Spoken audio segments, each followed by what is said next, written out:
There it is. Okay. No, so you can hear me, I can hear you. Yes. Okay, because left to these devices, I will screw it up. So, yeah, but you wore a shirt with sleeves and buttons, man. You're looking good. well, that's because. Wait, let's see the shirt again. Savoy Brown. It's a British blues rock band. You know, the name dropping has begun. Of course, they're not. They're not even domestic. Now, the reason for the button-up shirt is because just off camera, no pants. I got a plant. No, I have pants on today. That's always, it's such a it's a overblown cliche now that people wearing pants. Who cares, Right. But today I am. But no, I've got all of my like t-shirts and stuff I'm going to make because there's nothing to do. I'm going to bore the world or the handful of the dozen or so subscribers on our YouTube channel with the story behind all of my shirts. Wow. Okay. Because why not? So what's the story behind that shirt other than the facts that you're a hipster? Well, I can give you the history of most of my shirts. Sent to me for free, sent to me for free, sent to me for free. But everybody has those guilty pleasures, whether it's movies or music or, I don't know, talking to my friends on the internet. Well, first off, Nigella Lawson said, "If you feel pleasure, why feel guilty?" So, and that goes back to, we had a conversation when we had our read through with our Sherlock Holmes cast, like 4 years ago. I was so naive of the character of Sherlock Holmes, or ignorant of the character, I didn't realize that he had a cocaine problem. That was new to me, and so the conversation in the cast in that one meeting, somebody, I don't remember who it was, threw that forward of that's a flaw. And I was like, is it? I mean, society tells us it is, but it goes back to anything in moderation, generally speaking, is manageable. Well, when we worked on that, because I loved for those listening, watching at home, I played Moriarty in this production. I love the fact that I kept wanting to push that because I would say to the director and to Jeremy, who played Sherlock, I'm like, your character's on coke, mine is not. So, right. And that adds to the dynamic of good guy, bad guy, because I wanted to play that gray area of, yes, he's supposed to be the hero. But I remembered as we did the show, I was the only one who ever tipped my hat whenever Michelle King was on stage. So, I see. Okay. Who's the real gentleman here, smart guy? Well, it gets to be like, I had given up on superhero movies. They have, squeezed more than the last ounce of blood out of those rocks. I thought that, and then I saw Infinity War. And I'm like, hold on a minute, maybe there's more going on here. And so then, and I had missed a lot of those MCU movies. And so then we watched and rented everything in the sequence you're supposed to watch them so we could be a part of Endgame in the theaters, because I knew, I expect, I mean, it's not like you had to be a genius or a soothsayer to see, hey, that one's going to make a lot of money. But not a fan of Avatar. I think it's a very mild movie. It's not a bad movie, but I've seen that movie 1,000 times, and I don't know. I liked Rocky better. Sorry. But Endgame, or just the character of Thanos, he doesn't believe he's doing anything wrong. He genuinely thinks that his actions are for the betterment of everything. And that character, even though Tony Stark is just bananas and a blast to watch, Thanos was one of the most intriguing characters I've ever. It was such a compelling character. So to think about, when you're talking about Moriarty, that's your portrayal of Moriarty. That's what Thanos and those movies did for me. There's more going on than just lasers. Thank you. Yes, and I learned here. I'm going to drop this name here. When I spoke with Carl Malden, uh, no, not no, Carl Malden, and he's not the first one to coin the phrase, but villains don't. If you're a complex character, a villain doesn't wake up and go, "Ooh, what kind of nastiness can I do today?" The villain thinks he or she is in the right. The villain is doing his or her job, and my job in Sherlock Holmes was to be the Napoleon of crime, whatever that means, and take out my greatest adversary. But yeah, that makes it more of a three. That's the difference between a three-dimensional character and a one-dimensional character. Yeah, Thanos is doing his job. He's doing, as I like to say on the show, he's doing character things. He's doing Thanos-like things. I wish I could have walked up to Jeremy and just went. Well, where I was originally going with all this. That's all right. No, this is me, not you. So your depth and wealth and breadth, any other word that ends with LTH, of music knowledge, music of all sorts of different pops culture. We all have those guilty pleasures that we know are terrible, some of which are in DVD form that you continually throw my way. You're welcome. I did finally, I caught Escape from New York. That's not bad. No, that's a fine film. Escape from LA is absolute garbage. That's terrible. Yes, and that's not, I don't think that's a pleasure either. I think that film is just bad. Oh, no. But the movies, like, I finally burned out on Roadhouse. Just can't do it anymore. Okay. That is garbage that is overflowing the can. But when it comes to, I'm not talking narrow band of popularity, a widespread, most people liked blank when it comes to music or movies, because your movie knowledge is as deep, I would say, as your music knowledge. Okay. What is your mainstream garbage that you just can't get enough of? Oh, that I can't get enough of. And when I say garbage, I don't mean just in and of itself bad, but not art. Profound. Yeah, there's a difference. I mean, art is art. Art's subjective and all that, but let's face it, Caddyshack is not Of Mice and Men. I mean, they're different. Yes, it is not Of Mice and Men. I do, however, now want John Steinbeck's Caddyshack. No, all right. Musically, and I think we all go through this in our lifespan. Where I was in high school in the '80s. There was a lot of big hair and loud guitars, and I saw a lot of these shows. But at that time, blues and jazz were my secondary kind of music. It wasn't until college that shift in music taste changed for me. So, but I think there's that era where we absolutely adore something, and then we start to have, and probably in the teen years, I have somebody upstairs who's kind of going through that, where you dismiss, and I don't want anything to do with that. That's past me. And then you reach a certain age, and you go, it wasn't that bad, or it's slightly better than I thought it was. And then after a while, you're like, yeah, that's fine. It was great.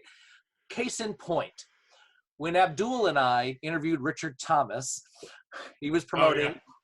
He was promoting he was doing a tour of 12 Angry Men, and I dared to bring up on the phone to Richard Thomas that they should make a sequel to Battle Beyond the Stars. I've watched that since you've told me this story. Yes, it's a space version of the Magnificent Seven, directed by Roger Corman, written by John Sayles. So they're still alive, and I brought this up, and Richard said, at one time in my life, I wanted every copy of that print to be buried or burnt forever, and now I've reached a point in my life where I've embraced it and I love it. And you and I are of a certain age. I'm sure there's stuff that we have revisited from those days. I'll give another example. One of the films that scared the hell out of me as a kid was a Vincent Price film called Madhouse. Mhm. And this was the experience where I snuck out of my room and I turned it on. It was late at night on a Saturday. You got the glow of the TV screen and nothing else. And I'm really getting into it. And then our cat jumped on my lap and I just, bah! And light comes on. Here comes Dad. I'm in trouble. I get sent to my room. So I was probably 9 or 10. And then in high school, I watched Madhouse again and went, oh, ooh, that scared me. And then I remember my lovely wife, the very patient Lynn Perkins Socey. I thrusted Vincent Price films upon her, and she's a really good sport. And I watched them. And I went, yeah, they're not that bad. I mean, he's really. It's like Jordan in his first before winning titles. He's really good. The rest of the film is Right. It I caught, on YouTube, I'm one of the people that will watch a lot of things on YouTube. Mm-hmm. And YouTube has become a bigger part of my life in the last 3 or 4 years than it was in that 2010 to 2017 period where YouTube was really becoming something. Right. And I am a huge fan of the Honest Trailers channel because Yes. they truly understand the way to. It's like when you make a parody, like a Weird Al parody, is only really truly appreciated when you know the source material Yep. well enough to say, oh, that's this. And so if you hear Weird Al's version before the original, it's not as impactful for you. So and here goes my brain, just gone. It's gone.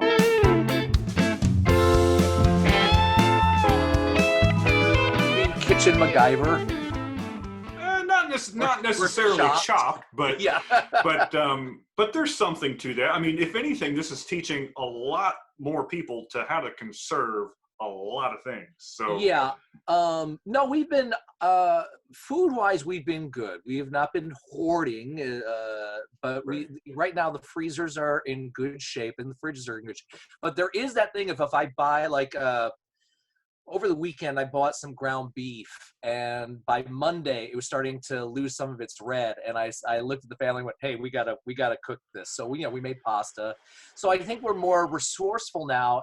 Yep. Hey, we got to eat this before it goes bad. I mean, I found chicken thighs. I enjoy cooking chicken thighs, and there's a recipe. It's basically you put a honey mustard glaze over it and throw them in the oven. So there's the other thing of condiments. We've been using the condiment drawer on the side of the fridge, the door in the fridge more than probably in the last year or so. That's the one thing I've not purchased yet on our travels to go shopping. I tend to go early in the morning. The smarter 2/3 go near the end of the evening when we think there's smaller crowds. Right. That sort of thing. So no, it's trying to find something that we all can eat. There have been times where we just graze on leftovers. I just killed off some lemon chicken soup that Lynn makes. That sounds awesome. It's, you know what? I will send it. I'll send you the recipe to her. It's one of my favorite things that Mrs. Socey, that my lovely wife Lynn makes. I actually went out and got pizza from Mancino's. I did the dry. We try to do that once or twice a week to support local businesses, and so it was my turn this week to go and do that. But no, we've been doing okay. I haven't been burnt out. There's only been a couple days where I've had frozen pizza twice a day, or twice in 2 days. Right. And then you get sitcom family look, and like, all right, we'll make something else. Well, that's where I have a really narrow band of what I want to eat just on I'm just a meat and potatoes kind of person. If it's vegetables are just awful. I don't know why anyone put them on this earth. Well, no. Did you grow up with vegetables that were overcooked to the gills? And just I don't. That's an interesting thing. I mean, kids are a lot of kids when they're really young are super picky to begin with, in one way or the other. And my parents are both dead and gone, so hey, at least they don't have to live through this. But Right. they, I don't want to say it was their fault that I didn't want to eat these foods, but one way or the other, I didn't. And there's something to be said about there are some things you just kind of have to make a kid do. But in fairness to them, if I eat a carrot, I'll throw up. I don't know what it is. It's just Even raw? rancid. Oh, cooked, raw, doesn't matter. Really? Okay. To me, all fruits and vegetables are cream corn. No, fruit too? Now, I'm okay with some fruit. It's like Okay. a banana. I could reconstitute my own food on the inside. I don't know what the heck's a banana is even for. Hey, it's the perfect food for everyone but me. I don't care. Okay. All right. As a kid, I think eventually my mother got frustrated and she said, "Look, you can have fruit, you can have a vegetable," and I kind of gravitated toward fruit. Yeah. Um, Over time, like raw carrots, I'm fine with. I tend to pick out a salad with my fingers, but I've lightened up considerably. I'm still the fussiest eater in my house. No, I've been very lucky that I've been able to go to work. I've been deemed essential staff. So Right. I can go in and get my work done in 2 days a week. So I will go in, for instance, tomorrow on Friday. Last week I produced a music program called Stolen Moments. And last week was the first one we did with the host over the phone. So we technically we're able to do that. I'm not equipped to do that here at home, and quite honestly, the setup in the recording studio at work is better than it is here. So I can do Stolen Moments over the phone. I went on Facebook this afternoon, of course, and asked folks, what have you been watching at home? And I'll record Film Sociology tomorrow afternoon. And then I'll get out of there, and then I'll be on the board Saturday night from 5 to 10 doing the Blue Show live. The last 2 weeks were recorded because long before all of this ever went haywire, I had already Yep. booked vacation time. One, because I was supposed to MC a show, and the other was 26 Pebbles was supposed to happen at Civic. And my bosses, much to my gratitude, allowed the days to be done. But anyway, so I'm able to go, and it's straight to garage to garage. I'm not going anywhere else in Indianapolis, so that's been great. I think I bring a little bit of normality to the airwaves by being there, especially if I'm doing it live, which will be Saturday evening. And then here, it's a lot of solo time. Lynn's doing academic stuff on her laptop. Emma's doing academic stuff on her laptop. I'm just, I don't know if we want to talk about. I'm spending quality time with Andy here. I don't think we want to talk about what you're doing on your laptop. Just shut up.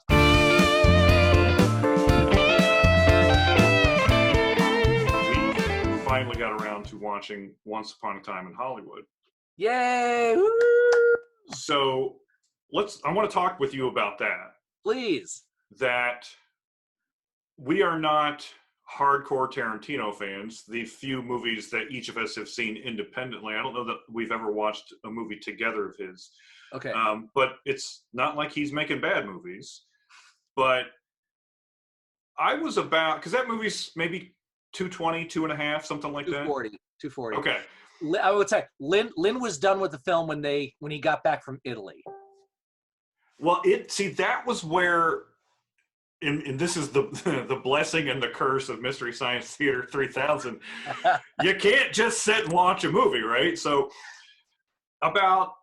we were at about 2 hours, and I'm like, somebody needs to make a damn point here. We have this, we have this, we have this. What does this even have to do with Sharon Tate or Charles Manson? And then do what? He eventually told you. Well, and see, that's the thing, is that DiCaprio and Brad Pitt are just delicious on a bad day. And that Brad Pitt's character, Cliff Booth, oh my God. And then as we see DiCaprio's character, Rick Dalton. Dalton. I wanted to say Barnes. Who's Rick Barnes? Former coach of Texas basketball, I think. So until he has the conversation with the young woman on the set, Yep. it's there. That was where, for me, I was really sold on his character and the demons he was struggling with and everything. But there was this moment of, you're not telling us a story. We're just watching things happen. And so there's something about Harley Quinn. I can't think of the actress's name. Margot Robbie. There's something about her that just shuts me down. I don't know what it is. I love Australia, but her, I just couldn't give two craps about. I don't know what it is. I'll give the craps about her for you. So before you get to that last 25 minutes of the movie, the last 20 minutes of the movie, Amy and I were like, why is she even here? There has nothing to do with anything. And I'm yelling, and I'm sorry. Yes. But the last 20 minutes of that movie are just so wonderful. And if they weren't perfect leading up to that, because you have such good acting by such great actors, the first, 75 or 80% of the movie is now, in the moment, it felt like, what's the big deal? What are we missing?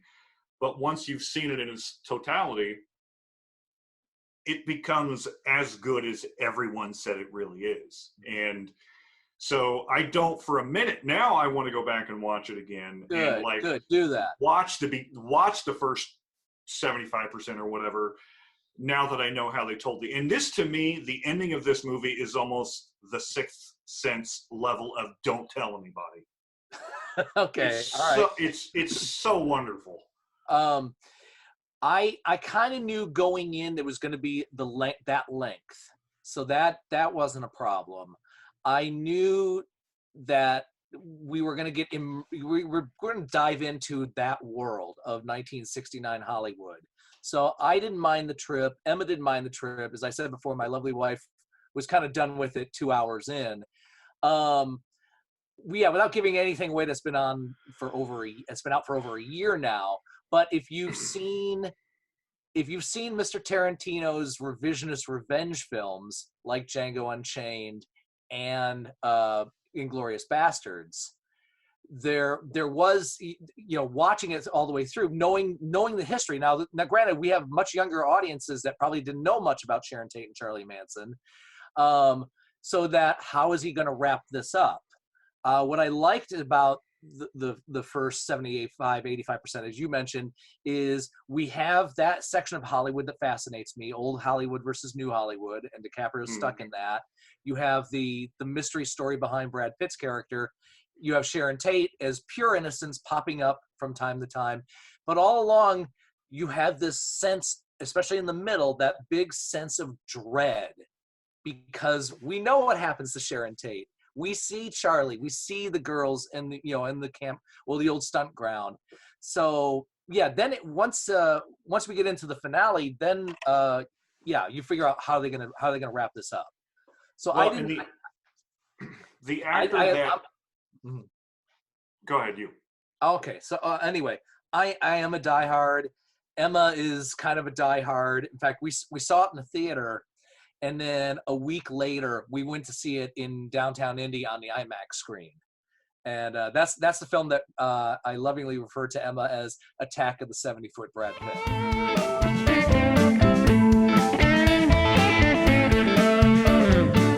A lot of that's going to get cut out because that's where we are right now. This is brief for us. That's a good point. So instead of just peeling back more layers of the goodbye, I wish much happiness and health and another word that starts with H. Give me one. Hoisin sauce.